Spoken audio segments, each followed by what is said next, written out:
इन्होंने वैसे ही मार जाना थले ही होगी तेन हले हले कुछ ना करिए ते खलोता रहे ਉਹ ਨਾ ਚਗਲ ਜੀ ਭਜਾਈ ਜਾਣ ਡਿਆ ਮੱਛੀ ਤੋਂ इतना करे मच्छी पाई दी मच्छी ने तो कान ਹੁੰਦੇ ਇੱਥੇ ਹੀ ਰਹਿ ਇੱਥੇ ਹੀ ਆਏਗੀ ਦੁਬਾਰਾ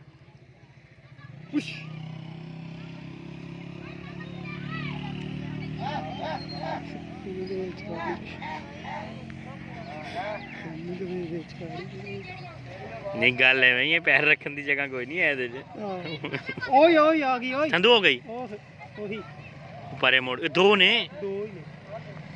दो इकट्ठियां सलाह करके रह रही नाल नाल वड्डियां वड्डियां उन्होंने इंदियां होणियां सानू ही फड़ना उन्होंने